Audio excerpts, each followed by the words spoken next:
एक वक्त हुआ करता था जब अगर कोई बीमार पड़ता था तो गिनी चुनी बीमारियों की वजह से उसकी हालत और बिगड़ जाती थी और नाजुक होती जाती थी। आलम ये था कि जितना हम डेवलप कर रहे हैं उसके साथ ही साथ अलग अलग तरह की बीमारियां भी डेवलप होती जा रही हैं। उन्हीं बीमारियों की लिस्ट में मौजूद है एक खतरनाक बीमारी जिसे हम और आप डायबिटीज के नाम से जानते हैं। हालांकि संजीवनी में डायबिटीज के बारे में हम कई बार चर्चा कर चुके हैं, लेकिन आज हम डायबिटीज पर आपको बताएंगे कुछ खास टिप्स। हर बार की तरह आज भी डॉक्टर चौहान हमें बताएंगे डायबिटीज के वो खास टिप्स जो आपको डायबिटीज से उबारने में मददगार साबित होंगे। डॉक्टर साहब, एक टाइम ऐसा था जब डायबिटीज एक रेयर बीमारी हुआ करती थी, बहुत कम देखने को मिलती थी, लेकिन आजकल तो हर दूसरे तीसरे घर में कोई न कोई डायबिटीज का शिकार हो चुका है। अगर हम भारत की बात करें खास करके तो 50.8 मिलियन आबादी ऐसी है जो डायबिटीज का शिकार है। क्या कारण है? देखिए, बहुत सही आपने विषय लिया है और खास तौर से भारत की अगर हम बात करें तो भारत में डायबिटीज रोग बहुत तेजी से फैल रहा है। यहाँ तक कि जो हमारी वर्ल्ड हेल्थ ऑर्गेनाइजेशन है WHO जिसको बोलते हैं, उसने भी संकेत दिए हैं, उसने चेतावनी भी दी है कि भारत जो है वो पूरे विश्व की डायबिटीज की राजधानी उसको उन्होंने घोषित किया है कि एक तरह से वर्ल्ड कैपिटल आपकी डायबिटीज की वो है। क्यों ये हो रहा है ये समझने की जरूरत है, क्योंकि बदलाव बहुत आ रहे हैं, हमारे खान पान में बदलाव आ रहे हैं, हमारे लाइफस्टाइल में बदलाव आ रहे हैं। पहले ये माना जाता था कि डायबिटीज केवल जो आरामदेह लोग होते हैं, जो बैठे रहते हैं, जो सेठ लोग होते हैं, जो हमेशा अपने चेयर पर बैठे रहते हैं, उन्हीं को डायबिटीज होती थी, इसलिए अमीरों की बीमारी इसको कहा जाता था पहले। लेकिन आजकल आम आदमी को हो रही है, जो रिक्शा जो चलाते हैं उनको भी हो रही है, जो मजदूरी करते हैं उनको भी डायबिटीज मैंने देखी है, उनको भी हो रही है। तो कारण क्या है?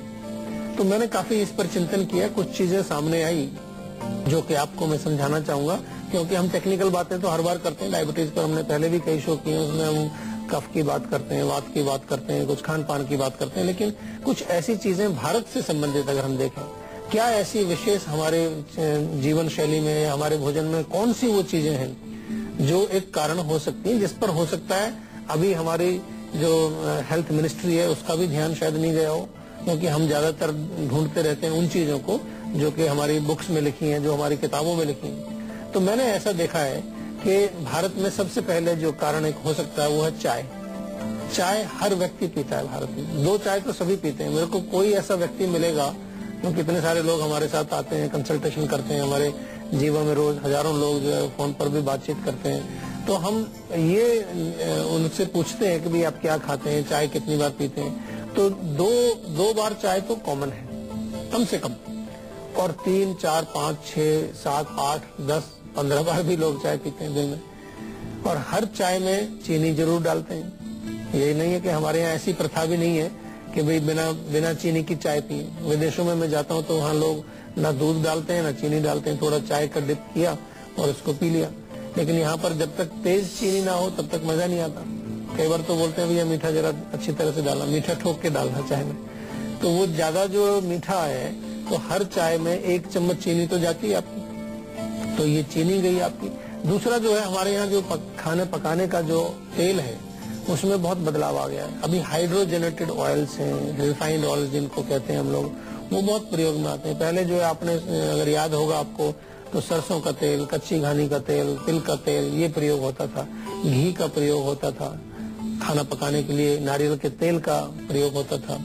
अभी कुछ लोग दोबारा वापस आ रहे हैं, तो मैंने देखा है कुछ लोग नारियल का तेल, कुछ लोग ऑलिव ऑयल दोबारा से प्रयोग करने लगे।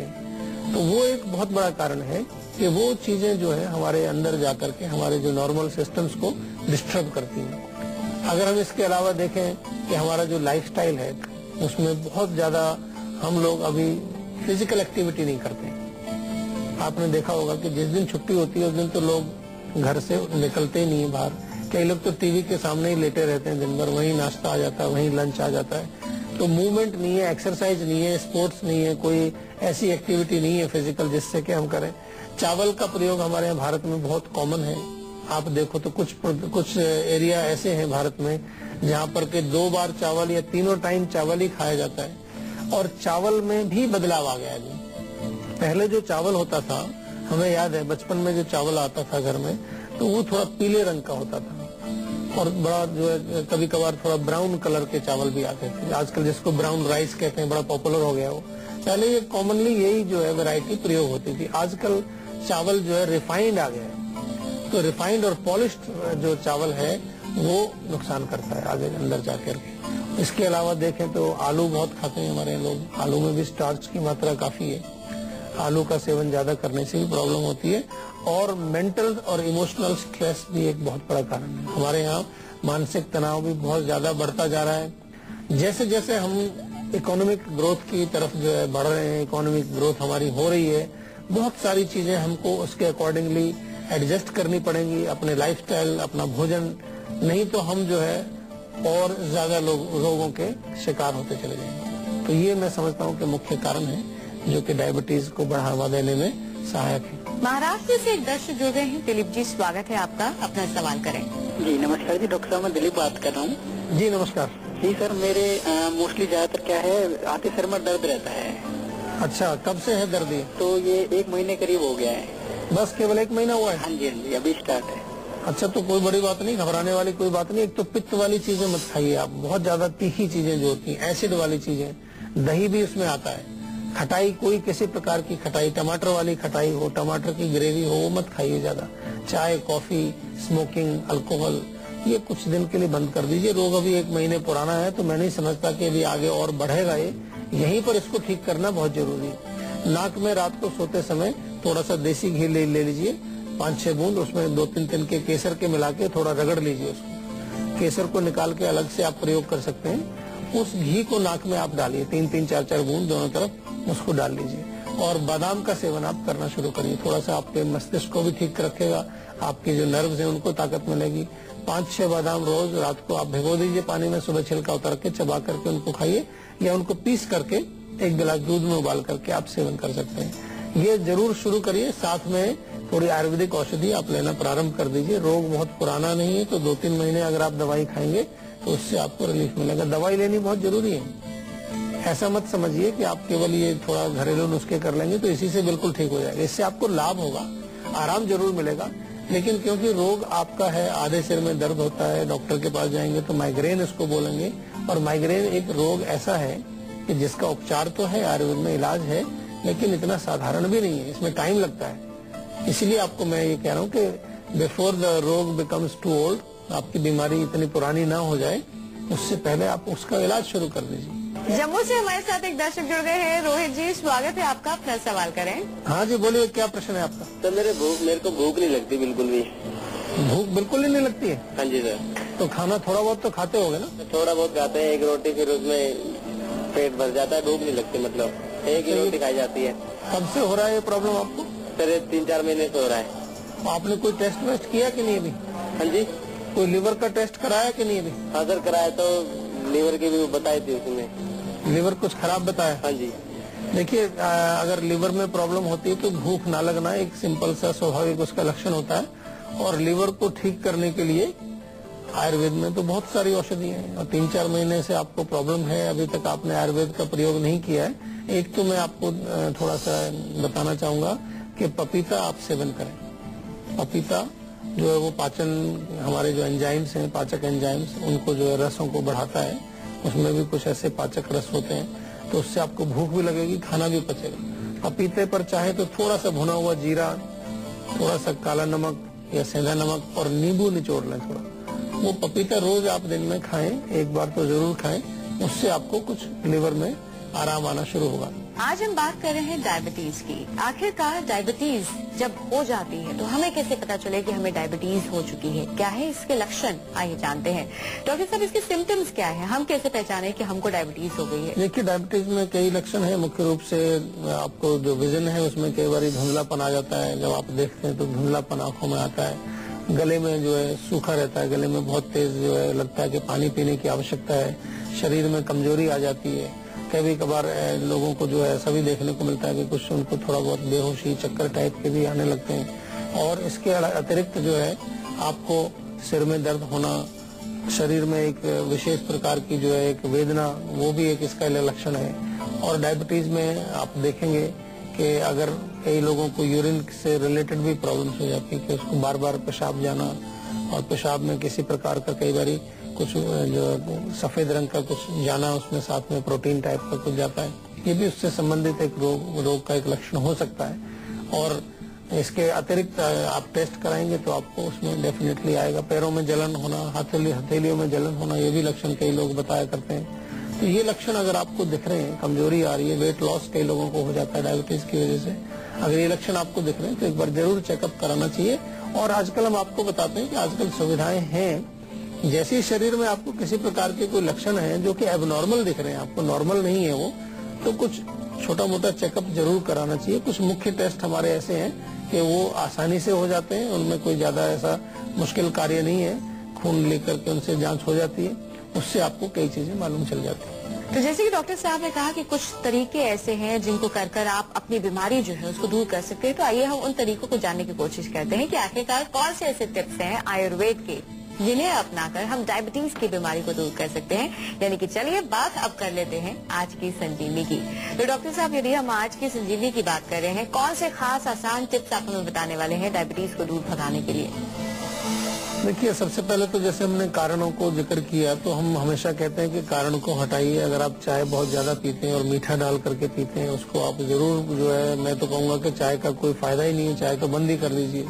अच्छी क्वालिटी का आप ऑयल यूज करिए, साथ में एक्सरसाइज रेगुलरली करिए, और आलू का प्रयोग, चावल का प्रयोग भी आपको देख करके करना है। खास तौर से अगर आपके परिवार में डायबिटीज किसी को है तो अभी से आपको सतर्क रहना चाहिए, क्योंकि आपको भी चांसेस हैं कि आपको डायबिटीज हो सकती है। और जो कड़वे जो टेस्ट होते हैं हमारे, करेला है जैसे, घृत कुमारी का रस है, एलोवेरा जिसको बोलते हैं, नीम है, इनका सेवन करना चाहिए आपको। ये जो है डायबिटीज के विपरीत अच्छा काम करते हैं। डायबिटीज को जो है उसको बैलेंस करने में, शुगर को बैलेंस करने में इनका रोल है। नीम के पत्ते, बेल के पत्ते, आम के पत्ते, जामुन के पत्ते, ये सब कहीं पर भी मिले तो इनको आप सुखा करके इनका चूर्ण बना करके रख लीजिए, वो चूर्ण आप खा सकते हैं। या जामुन की गिठली और तेज पत्र और मेथी, इसका चूर्ण बना करके आप रख लीजिए, वो एक एक चम्मच सुबह शाम आप खा सकते हैं। रेगुलर एक्सरसाइज करना बहुत जरूरी है। नियमित रूप से आपको व्यायाम करना चाहिए,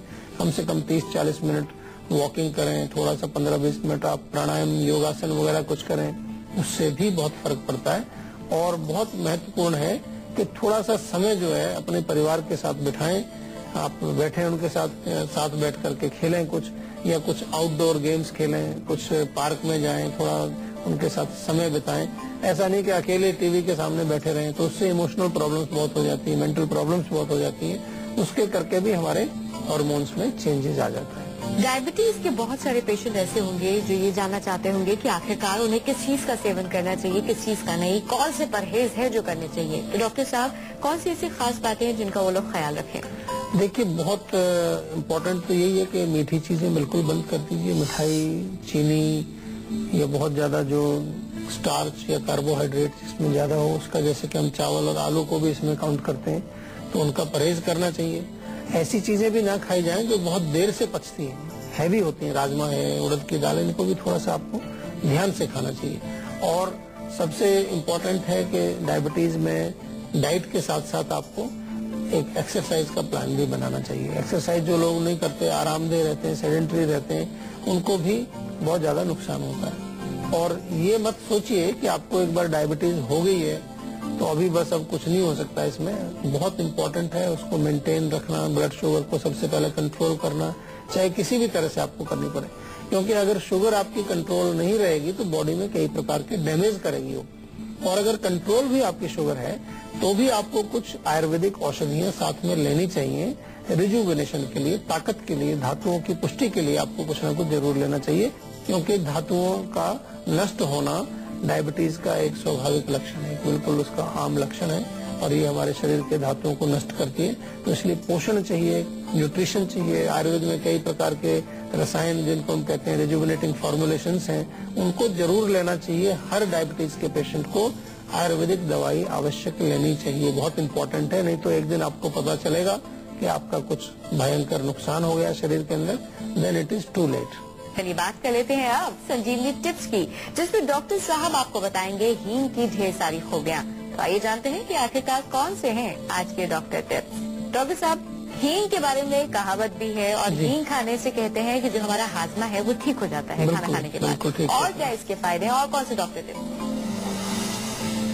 देखिए, हाजमा ठीक होता है, बड़ी अच्छी बात है। और हाजमा जब हमारा अच्छा रहेगा तो उससे एक और बेनिफिट हमको होता है कि हमारे शरीर के जो धातु हैं, क्योंकि जब खाना जो आपने खाया वो पूर्ण रूप से पच गया, हजम हो गया, तो उससे आपके धातु पुष्ट होंगे। धातु पुष्ट होंगे तो आपको शरीर में ओज बनेगा, ओज बनेगा तो आपकी इम्यूनिटी बढ़ेगी। और अगर आप कितना भी बढ़िया खाएं और वो पचे ना तो आम बनाएगा और इम्यूनिटी नहीं बढ़ेगी आपकी। तो इसलिए मैं ये कहना चाह रहा हूँ यहाँ पर कि हींग जो है वो शारीरिक शक्ति जो हमारी होती है, जो इम्यूनिटी पावर है, उसको भी बढ़ाता है। पेट में अगर आपको कीड़े हों तो थोड़ा सा हींग लें, उस पर गुड़ लपेट करके आप भोजन खाने से पहले 5 मिनट पहले हींग खाइए, उससे आपको कीड़े नष्ट होते हैं। दांत में भी कई लोगों को कीड़ा लग जाता है, वहाँ पर आप थोड़ा सा हींग रख लीजिए, रात भर उसको रख के सो जाइए आराम से, उससे आपको काफी रिलीफ मिलेगी, क्योंकि हींग में कुछ ऐसे क्वालिटी है जो कि एंटी वर्म काम करता है। और अगर पेट में आपको दर्द है, पेट में मरोड़ होती है, तो थोड़ा सा अजवाइन लेके उसमें हींग मिला के, पिसा हुआ है भुनी हुई हींग थोड़ी मिला करके गुनगुने पानी से आप लें तो आपको बहुत रिलीफ मिलेगा।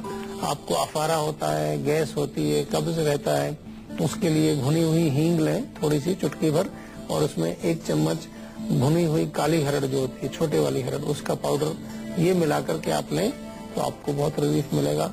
और हींग का लेप जो है, जो लोगों को जो है पाइल्स हो जाते हैं या कई बार जो उनको थोड़ा दर्द होता है जो मल द्वार पर, वहाँ पर हींग को पानी में घोल करके थोड़ा लगाया जाता है। बच्चों में भी लगाते हैं, छोटे बच्चों में कई बार पिन वॉर्म्स होता है, बच्चे बहुत रोते हैं, उनको छोटे छोटे से जो है वो कृमि हो जाते हैं, तो उनको हींग का लेप किया जाता है। और नाभि पर भी हींग का लेप छोटे बच्चों में किया जाता है, जब उनको पेट में दर्द हो या अफारा हो, उससे भी बहुत लाभ होता है। तो पेट के लिए बहुत अच्छा है हींग।